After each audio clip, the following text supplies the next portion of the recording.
Since we've already talked about the graduation of the first class of X-Men and the responsibility of leadership being passed to a reluctant Scott Summers, I figured it was time to dive into July of 1995 and talk about a similar occurrence. This is X-Force, issue 44.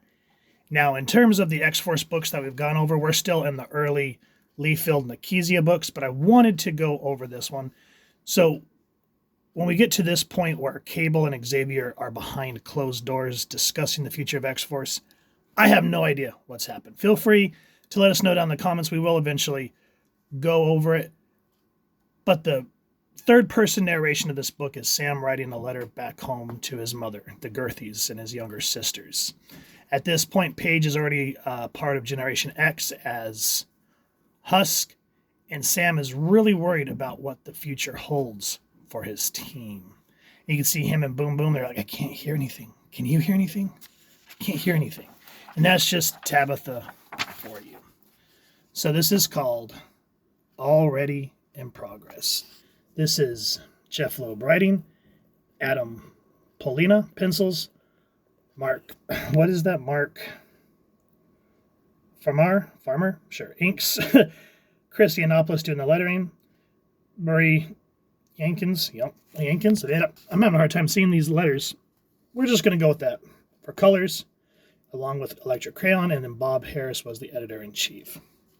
So we're treated to a relatively decent splash page, though I did kind of get spoiled on that early X-Force look that Liefeld introduced. You can kind of see here that not my cup of tea, but still, compared to a lot of modern books that I've seen, I will take this style any day. So I'm not going to complain too much. So let's kind of dive into the narrative a little bit here where it says Boomer, Warpath, Shatterstar, Richter, and me. Cannonball, of course. That's most of the team now. You see, Cable asked us, ordered us. He never asks to meet him here. He's got something big on his mind. Has ever since he got back from Israel. I just hope it ain't what I think it is. And I just love how Shatterstar is just impatiently pacing. Richter's kind of hanging back because, I don't know. One thing as we go into this, I'm going to talk about Richter, but I don't like the way he's been kind of, his persona's been changed here. It kind of irks my Gurk a little bit. And then Domino, her style here is a little bit different. I'll be honest, like the early Liefeld design was cool, but I liked her, like the more kind of just black, like Trinity Assassin look in the modern books. Here it's kind of a mixture of both, but for me it just doesn't work. But nonetheless, it's great traditional penciling, so I can't complain too much. And I just love how Domino is just very smooth criminal. She goes, don't you all have something better to do? Domino is Cable's girlfriend, I guess. That's what you'd call her. Nobody knows the man better. So everyone's just kind of like, oh, hi, Domino. And then she's saying, go. Cable will talk to you when he's well and ready. And then Richter comes back at her and he goes, exactly how long does Cable intend on keeping us waiting? My advice, find something else to do and find someplace else to do it. Now, at this point, Siren has disappeared. Jimmy, Warpath, is still kind of holding a torch for her, and he's trying to ask Domino if he's heard anything. And I just love how Domino says, get lost! Oh, okay. Can't blame a boy for trying. So here they kind of start discussing the future of X-Force. They say, all I'm saying is when we were the new mutants, the idea was to train us to become X-Men. And now they got the Generation X kids. Where does that leave us? You think Cable would disband X-Force? He wouldn't dare. I don't know. After Murder World, after what happened with Bobby, and that's another thing. So I'm not 100% sure what happened to Robert DaCosta, but apparently Bobby, this is where he could fly, because initially, from what I understood, is he only had the super strength, but here's where we finally start to see him flying. So I don't know anything about the Murder World stuff, so feel free to fill me in. And if not, then we'll just go back and enjoy the ride, because we're going to be going over issue 15 here in a bit. And it's just a little heartbreaking that everyone's a little nervous around him, and they all just kind of bail on Bobby. I guess they just aren't comfortable with the new Sunspot yet. Can you blame them? I'm not going to pretend I understand how Cable did it, but the first time, maybe in my life, I feel whole. I could put all the rainfire stuff behind me, and I never felt this powerful. And you're not worried at all? Not as long as we're still friends. Goes without saying. Then I don't have a care in the world. Now, one thing about Sunspot is I hate how they've essentially kind of made him the leader of AIM and kind of a bad guy.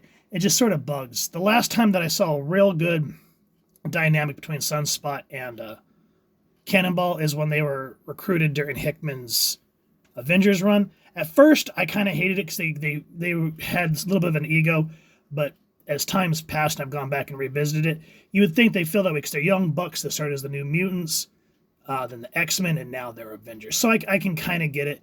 But Bobby and Sam have always had that great dynamic, and I always enjoy when they're together. The only thing about X-Force, and I'm sure I'll eventually get back into it, but I hate the absence of Danny and Shin. Yeah, Shin. Because they were kind of the glue, along with Magma and Rain. Just all of them have that history together, especially Ileana. And I hate that at this point, Ileana reverted back to a child, which I thought was really dumb, and then killed her off with the legacy virus. Ugh. Yeah, we'll eventually go over Fatal Attractions. But anyway, back to the story. That's just my ramblings for this issue. Warpath's trying to figure out what's happening to Siren. He's checking with Banshee. Banshee hasn't really heard from her. And so that's kind of one of the things that hovers over this whole book is what the hell's happening? Now, another thing that I do want to, what is the word called? Preface? Sure. I haven't had enough coffee, folks. But anyway, this is post Age of Apocalypse. And if we remember back in X-Men 90, Wolverine was about ready to punch Sabretooth's clock. And as the MCON crystal froze the earth, Wolverine slammed his claws into Sabretooth's brain. So we go here, Sabretooth's like, let's do some practicing. And he's like, this thing's already on. Do you see? Nope, this program was up and running already. This is really weird. And then we pull back to a very almost naked, very odd scene of Sabretooth just hanging out. And you're just kind of like, all right. But yeah, this is the issue where Sabretooth was recovering after Wolverine just about killed the man. And I like that Bob Harris also says, see now, the classic Wolverine number 90. So if you guys want to see where Wolverine finally had enough of Sabretooth's shenanigans, that was the issue. And it's a shame that didn't have that much more of a follow-through. I wish that, I don't know, something. But we can still see that even though Creed was at peace in nature, he's still something to be aware of. Now, with that said, going back to what we talked about at the beginning of the review, where we talked about the graduation of the first class of X-Men and Sam sort of being, or Cyclops kind of having that heavy is the head that wears the crown, or however that saying goes. Sam says, I don't like not knowing what's going on. Never have been. I don't know. I don't like not knowing what's going on. If and Cable's got something to say to us, he ought to just come out right out and do it. So he goes into the hangar. Blackbird's being worked on. And he gets, and I love how Sam just gets clunked in the head with that wrench.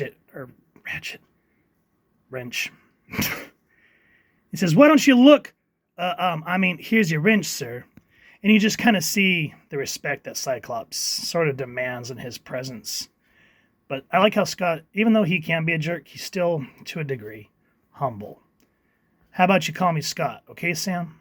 It must be strange to be back in the mansion. Man, oh man, it was Scott Summers, Cyclops. He's like the Babe Ruth of X-Men. You know, when we took off to run X-Force, I thought I had all the answers. But being back here, I don't know. I was almost your age when I joined the X-Men and felt just about as insecure. The one thing I've learned about being part of the X family is that things usually work out for the best. Thanks, Scott. And it's just a great moment with Cyclops, because a lot of times, you know, once we got around to the Brian Michael Bendis run of X-Men, we kind of see how Scott's more militarized because he's tired of his people being oppressed. This is the Cyclops that I miss, where, yeah, he was still a little bit of a reluctant leader, but still kind of knew his place and had respect for everybody. And that's just the Cyclops that I remember. Now, we come to the end. What's his name? Cable finally makes an appearance. And so I'm going to talk about the ending. Spoilers, if you guys haven't read this and you don't want to be spoiled, pause the video, go get the book, come back, and you're back. Cable's talking about how he wants to run X-Force. He goes, Xavier and I don't see eye to eye on a lot of things. At times I felt he doesn't act as aggressively, but we do agree that the fight for a world where human and mutant lives must live in peace is a good fight. And what I want to do is take another look at how X-Force achieves that goal. And so Cable kind of goes over what he wants to do. Sam says, I just don't think you should disband X-Force. And Xavier's like, who said anything about disbanding? And so Cable talks about where they're going, starts giving everyone their new uniforms. And right here, real quick, this is where I want to talk about Richter. And Cable says, which is why we're going to work more telepathically, meaning how everyone's going to be in touch, kind of like how Xavier was with the students in the beginning. And Richter says, you're going to be in our heads? And he goes off and basically leaves. Now, Richter's always been a hothead, even going back to the Liefeld era, but I hate how we went from this muscle-bound, kick-ass looking Richter that we all initially knew to kind of this more squirrely looking teen. I don't like when they revert characters like that, because we've already seen Richter as a kid in the early pages of New Mutants and X Factor. We don't need to see a young Richter anymore. We are used to the big dude that wear the shoulder pads, the big burly muscles, so I'm not used to this kid version. So that's probably the only thing about this era of X-Force that really irked my gird. Now, Cannonball says, well, where's my uniform? And Cable says, I don't have one for you. You don't have a place for me? I felt sick to my stomach. He wasn't getting rid of X-Force. He was getting rid of me. And I love how Cable just lets him sweat for a minute. And he goes, Sam, you can't be on X-Force because you've just graduated. We think you're ready to join the X-Men.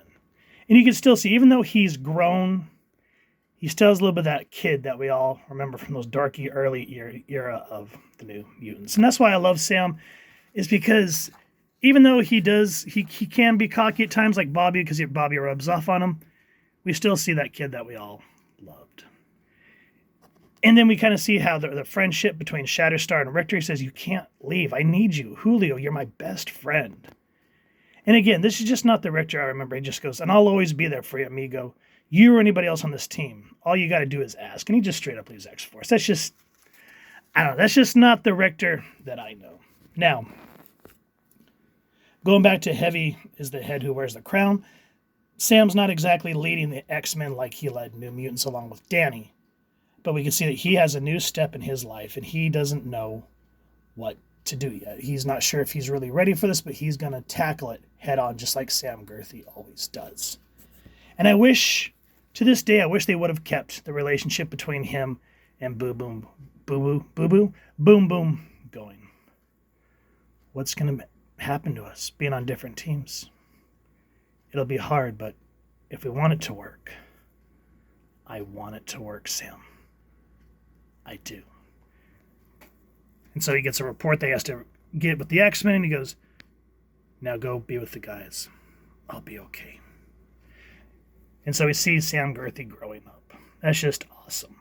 Though I do wish now, modern day, that they would have done something with him and Tabitha. That would have just brought everything full circle, just like how Cyclops and Jean eventually kind of settled down, Rogue and Gambit. It would be one of those logical things. Now, eventually it'd be nice to see Psylocke and Archangel settle down, because just all those relationships through these years, it'd just be nice. And that's why I got so mad when Kitty left Colossus at the altar. I thought that was such a crap move for us fans, because that was the next logical relationship that should have lasted, was Kitty and Peter. But we're not going to get into that. The only other thing, when we got into these latter half of these X-Force books, is I wish that they would have continued with the external arc, where Sam was supposed to be this immortal mutant, And I hate that they just kind of threw that to the side. Same with him and Tabitha. That just would have been nice. Those are my ramblings. Overall, X-Force 44 is an interesting book. I like also, another thing I wanted to bring up, is at the end, where is it? We do see that there's something has happened to Teresa. So Jimmy worrying about her is not in vain. I don't want to go too far into it, and it makes me want to immediately pick up issue 45. So X-Force 44. There are a couple of things wrong. A couple of things that I wish that the Marvel editors would have been like, hey, what about these arcs? Why are we just throwing them off to the side? But it is what it is. If you've enjoyed what you've seen, please first and foremost support your local comic shop or wherever it is like to get your action figures and comics and grab this issue. If you've enjoyed this review, really would appreciate you taking a moment to like, share, and subscribe. Helps the channel more than you could possibly know. And if you don't mind hitting that fancy little external bell, next subscribe. That way I get to upload content. You guys get notified. Come to the channel, and I love talking with you all and hearing your thoughts and feedback down in the comments below or the socials, which I'll make sure to leave the links down in the description. So with all that said, hope you all continue to have an absolutely amazing day reading, and happy hunting, everyone.